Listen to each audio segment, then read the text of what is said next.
ಅಖಾಡ big fight ವಿಶೇಷನ ಮತ್ತೆ ಮುಂದುವರಿಸ್ತಾ ಇದ್ದೀನಿ. ಇಲ್ಲಿ ನಾನು ಗೋವಿಂದರಾಜರಿಗೆ ಒಂದು ಪ್ರಶ್ನೆ ಕೇಳಬೇಕಾಯ್ತು. ಗೋವಿಂದರಾಜು ಅವರೇ, ಇಲ್ಲಿ ಸಾವರ್ಕರ್ ವಿಚಾರದಲ್ಲಿ ಅವರು ಭಾರತೀಯರನ್ನು ಒಗ್ಗೂಡಿಸುವುದಕ್ಕೆ ಆ ಕಾಲದಲ್ಲಿ ಶ್ರಮಿಸಿದ್ರ?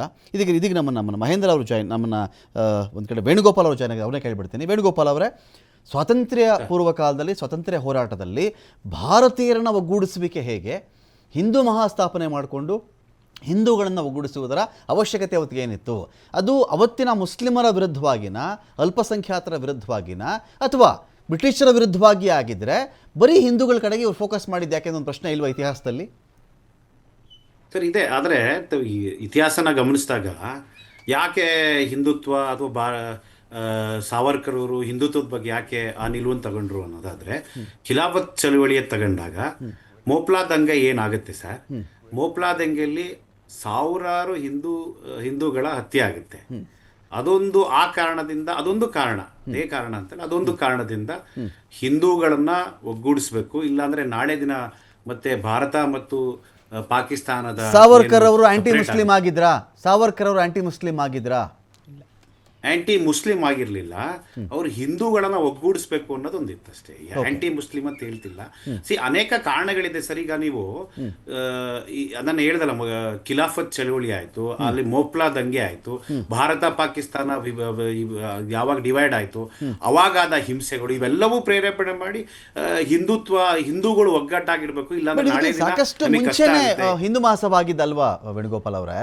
ನೀವು ಇದನ್ನು ಹೇಳ್ತಿರೋ ಕಾಲಘಟ್ಟಕ್ಕೂ ಹಿಂದೂ ಮಹಾಸಭಾ ಸ್ಥಾಪನೆ ಆದ ಕಾಲಘಟ್ಟಕ್ಕೂ ಹೆಚ್ಚು ಕಡಿಮೆ 2-3 ದಶಕದ ಡಿಫ್ರೆನ್ಸ್ ಬಂದ್ಬಿಡುತ್ತೆ ನಿಮ್ಗಲ್ವಾ ಸರ್? ಈಗ ಖಿಲಾಫತ್ ಚಳವಳಿ ಆಗಿದ್ದಾವಾಗ ಸರ್, ಅವಾಗೂ ನಿಮಗೆ ಹಿಂದೂ ಮಹಾಸಭಾ ಆಗಿದ್ದು ಖಿಲಾಫತ್ ಚಳವಳಿ ಅದೇ ಸಮಯದಲ್ಲಿ ಸರ್.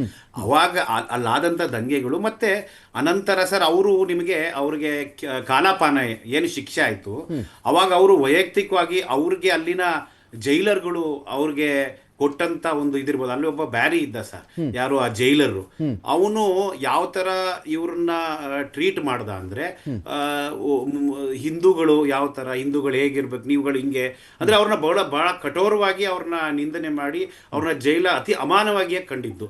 ಆ ಕಾರಣದಿಂದ ಅಲ್ಲಿಂದ ಇವ್ರದ್ದು ಪ್ರಾರಂಭ ಆಯ್ತು, ನಾವು ಹಿಂದೂಗಳು ಒಗ್ಗೂಡಬೇಕು, ಇಲ್ಲ ಅಂದ್ರೆ ಕಷ್ಟ ಆಗುತ್ತೆ, ಮುಂದಿನ ದಿನಗಳಲ್ಲಿ ಕಷ್ಟ ಆಗುತ್ತೆ ಅಂತ. ಆ ಕಾರಣದಿಂದನೇ ಅವರು ಸೈನ್ಯದಲ್ಲಿ ಹೆಚ್ಚು ಹಿಂದೂಗಳು ಸೇರ್ಬೇಕು ಅನ್ನೋದು ಹೇಳಿದ್ದು. ಆ ಕಾರಣದಿಂದನೇ ಅವರು ಹಿಂದೂ ಮಹಾಸಭಾ ಪ್ರಾರಂಭ ಮಾಡಿದ್ದು. ಆ ಕಾರಣದಿಂದನೇ ಅವರು ಹಿಂದೂ ಮಹಾಸಭಾ, ನೀವು ಹೇಳ್ತೀರ, ಆ ಹಿಂದೂ ಮಹಾಸಭಾದ ಮುಖಾಂತರ ಅನೇಕ ಸಾಮಾಜಿಕ ಕೆಲಸಗಳನ್ನು ಮಾಡಿದ್ರು. ಅವತ್ತೇನು ಅಸ್ಪೃಶ್ಯತೆ ಇದ್ದು ಅದರ ವಿರುದ್ಧ ಹೋರಾಡಿದ್ರು. ಪತಿತ ಪಾವನ ಮಂದಿರ ಅನ್ನೋದನ್ನ ಮಾಡಿ ಎಲ್ಲರಿಗೂ, ಎಲ್ಲಾ ಜನಾಂಗದವರು ಎಲ್ಲರೂ ಬರಬೇಕು ಆ ದೇವಸ್ಥಾನಕ್ಕೆ ಅನ್ನೋದು ಮಾಡಿದ್ರು.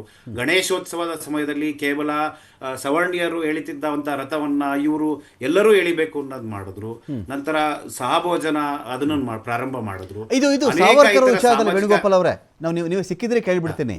ಸಾವರ್ಕರ್ ಅವರ ವಿಚಾರದಲ್ಲಿ ಅವರು ನಂಬಿಕೊಂಡಿದ್ದ ಆರಂಭದ ಆದರ್ಶಗಳು, ಸಿದ್ಧಾಂತ, ತತ್ವ, ಈ ಥರದ ವಿಚಾರಗಳು ಅವರ ಜೀವನದ ಸಂಧ್ಯಾಕಾಲ ಅಂತ ಬಂದಾಗ ಒಂದಷ್ಟು ಕರೆಕ್ಷನ್ಸ್ಗೆ ಟ್ರೈ ಮಾಡಿದ್ರೆ, ಅದರಲ್ಲಿ ತಪ್ಪುಗಳು ತಿದ್ದುಕೊಳ್ಬೇಕು ಅಂತನೋ ಅಥವಾ ನಂಬ್ಕೊಂಡಿದ್ದೆಲ್ಲ ಸರಿಯಲ್ಲ ಅಂತನೋ ಆ ಕರೆಕ್ಷನ್ ಮೋಡಿಗೆ ಬಂದ್ರೆ ಅವರ ಜೀವನದ ಅಂತ್ಯಭಾಗಕ್ಕೆ ಅಂತ? ಅಲ್ಲ, ಕೆಲವೊಂದು ಕರೆಕ್ಷನ್ಸ್ ಮಾಡ್ಕೊಂಡಿದ್ದಾರೆ ಸರ್. ಅವರು ಕಟ್ಟರ್ ಹಿಂದುತ್ವವಾದಿ ಅಂತ ನೀವು ಎಲ್ಲೂ ಹೇಳಕ್ಕಾಗಲ್ಲ. ಅವರು ಗೋಮಾಂಸದ ಬಗ್ಗೆ, ಅವರು ಗೋವಿನ ಮಾಂಸದ ಬಗ್ಗೆ ಅಥವಾ ಮಾಂಸ ತಿನ್ನೋದ ಬಗ್ಗೆ, ಇದ್ರ ಬಗ್ಗೆ ಯಾವತ್ತೂ ನಿಲ್ವು ಅವ್ರು ಹೇಳಿದ್ರು. ಗೋ ಪೂಜೆನ ಅವರು ಅಷ್ಟೊಂದು ಇದು ಮಾಡ್ತಿರ್ಲಿಲ್ಲ. ಅನೇಕ ನಿಮಗೆ ಆ ತರದ ಇದನ್ನ ಅವರು ಪ್ರಸ್ತಾಪನೆ ಮಾಡಿದ್ರು. ಅವ್ರೇನ್ ಕಟ್ಟರ್ ಹಿಂದುತ್ವವಾದಿ ಆಗಿರ್ಲಿಲ್ಲ ಸರ್. Okay, fine. ನಾನು ಮಹೇಂದ್ರ ಅವ್ರನ್ನ ಮಾತಾಡ್ತೀನಿ. ಮಹೇಂದ್ರ ಅವರೇ, ಈಗೇನಾಗ್ಬಿಡುತ್ತೆ, ಭಾರತ ರತ್ನ ಕೊಡಬೇಕಿದ್ರೆ ಯಾರದ್ದೋ ವಿರೋಧಿ, ಯಾರದ್ದೋ ಪರ, ಈ ಸ್ಕೇಲ್ಗಳು ಅಪ್ಲೈ ಆಗಲ್ವಾ?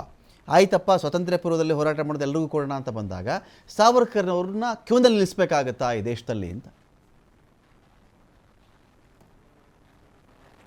ಅಲ್ಲ, ಈಗ ಅದೇ ವಿಷಯ ಆಗಿರೋದು. ಈಗ ನೀವು ಆ ಥರ ಬಂದಾಗ ಯಾರು ಎತ್ತರದ ನಾಯಕತ್ವ ಅಂತ ಗುರುತಿಸ್ತೀವಿ, ಅದು RSS ಇಂದ ಬಂದಿರಲಿ ಅಥವಾ ಯಾವುದೇ ವಿಚಾರಧಾರೆಯಿಂದ ಬಂದಿರಲಿ, ಅವರು ವ್ಯಕ್ತಿತ್ವದ ಹಿನ್ನೆಲೆ ಮತ್ತು ಅವರ ನಾಯಕತ್ವ, ಅವರು ಹಿಂದೂ ಸಮಾಜವನ್ನು ಒಗ್ಗೂಡಿಸಿ, ನೀವು ಆಗ್ಲೇ ಕೇಳ್ತಾ ಇದ್ರಿ, ಅವರು ಹಿಂದೂ ಸಮಾಜವನ್ನು ಒಗ್ಗೂಡಿಸುವಂತ ಅವಶ್ಯಕತೆ ಏನಿತ್ತು, ಅಲ್ಪಸಂಖ್ಯಾತರ ವಿರುದ್ಧ ಮಾಡಿದ್ರ, ಅದು ಬೇರೆ ವಿಚಾರ. ಆದರೆ ಅವರಿಂದ ಸಮಾಜಕ್ಕೆ ಒಳಿತು ಎಷ್ಟಾಗಿದೆ ಕೆಡಕೆ ಎಷ್ಟಾಗಿದೆ ಅನ್ನೋದನ್ನು ನಾವೀಗ ಅಳದು ಭಾರತ ರತ್ನವನ್ನು ಕೊಡಬೇಕಾಗಿದೆ. ಯಾಕೆಂದ್ರೆ ಭಾರತ ರತ್ನ ಪ್ರಶಸ್ತಿ ಈ ದೇಶದ ಅತ್ಯುನ್ನತ ನಾಗರಿಕ ಪ್ರಶಸ್ತಿ. ನಾಳೆ ಭಾರತ ರತ್ನ ಪ್ರಶಸ್ತಿಯನ್ನು ತೆಗೆದುಕೊಂಡಂತಹ ವ್ಯಕ್ತಿಗಳು ಯಾರು, ಅವರ ಸಮಾಜಕ್ಕೆ ಅವರ ಕೊಡುಗೆ ಏನು ಅನ್ನೋದನ್ನ ಮುಂದಿನ ಜನಾಂಗ ಅದನ್ನ ವಿಶ್ಲೇಷಣೆ ಮಾಡುವ ಸಂದರ್ಭದಲ್ಲಿ ಅವ್ರಿಗೆ ಅರ್ಥ ಆಗಬೇಕು. ಇಂತಿಂತ ವ್ಯಕ್ತಿಗಳು ಕೊಟ್ಟಿದ್ದಾರೆ, ನಾವು ಅವನ್ನೊಂದು ಐಕಾನ್ ಮಾಡ್ಕೋಬೇಕು, ಆ ಕಡೆಗೆ ನಮ್ಮ ಪ್ರಯತ್ನ ನಡಿಬೇಕು ಅಂತ ಹೇಳಿ. ನೀವಾಗಲೇ ಹೇಳಿದ್ರಿ, ಗಾಂಧಿ ಹತ್ಯೆಯ ಆರೋಪ ಕೂಡ ಸಾವರ್ಕರ್ ಮತ್ತು ಅವರ ಹಿಂಬಾಲಕರ ಮೇಲೆ ಇದೆ ಅಂತ ಹೇಳ, ಅದು RSS ನವರು ಮಧ್ಯದಿಂದ ನಿರಾಕರಿಸಿಕೊಂಡೇ ಬಂದಿದ್ದಾರೆ. ಅವರು ಒಪ್ಕೊಳ್ಳಕ್ಕೆ ಇದರಲ್ಲಿ ಏನಾಗಿದೆ, ಇದರಲ್ಲಿ ಮಹೇಂದ್ರ ಅವರೇ ಈ ವಿಚಾರದಲ್ಲಿ ಏನಾಯ್ತು, ಕೋರ್ಟ್ ಅವ್ರನ್ನ ನಿರ್ದೋಷಿ ಅಂತ ಹೇಳಿತು. ಸಾಕ್ಷ್ಯಾಧಾರಗಳು ಸಿಕ್ಲಿಲ್ಲ ಪ್ರೂವ್ ಮಾಡೋದಕ್ಕೆ. ಕೆಲವರು ಹೇಳ್ತಾರೆ ನಾಥೂರಾಮ್ ಗೂಡ್ಸೆಗೆ ಗನ್ ಸಿಕ್ಕಿರಲಿಲ್ಲ, ಗನ್ ಕೊಟ್ಟವರೇ ಸಾವರ್ಕರ್ರು, ಆ ಪಿತೂರಿಯಲ್ಲಿದ್ದರು. ಈವನ್ ನಾಥೂರಾಮ್ ಗೂಡ್ಸೆ ಕೋರ್ಟಲ್ಲಿ ಅವ್ರನ್ನ ಇಂಟ್ರಾಗೇಷನ್ ಮಾಡಬೇಕಾದ್ರೂ ಕೂಡ ಸಾವರ್ಕರ್ ಕೋರ್ಟ್ ಹಾಲ್ನಲ್ಲಿ ಹಾಜರಿರ್ತಾ ಇದ್ರು, ಹಿಂದಿನ ಸಲ ಕುತ್ಕೋತಾ ಇದ್ರು ಸಾವರ್ಕರ್ ಅವರು. ಈ ಸಂಚಿನ ಪಿತೂರಿಯಲ್ಲಿ ಅವರು ಕೂಡ ಒಬ್ಬರು ಭಾಗಿದಾರ ಅಂತ ಅನೇಕರು ಹೇಳಿದ್ರೆ ಕೋರ್ಟ್ಗೆ ಸೂಕ್ತ ಸಾಕ್ಷ್ಯಾಧಾರ ಸಿಕ್ಕಲಿಲ್ಲ. ಇದರ ಆಚೆಗೂ ಹಿಸ್ಟಾರಿಯನ್ಸ್ ನಂಬುತ್ತಾರೆ ಏನಂತ, ಇಲ್ಲ ಸಂಚಲ್ ಇದ್ರು ಅಂತ. ಸಾಕ್ಷ್ಯಾಧಾರವನ್ನ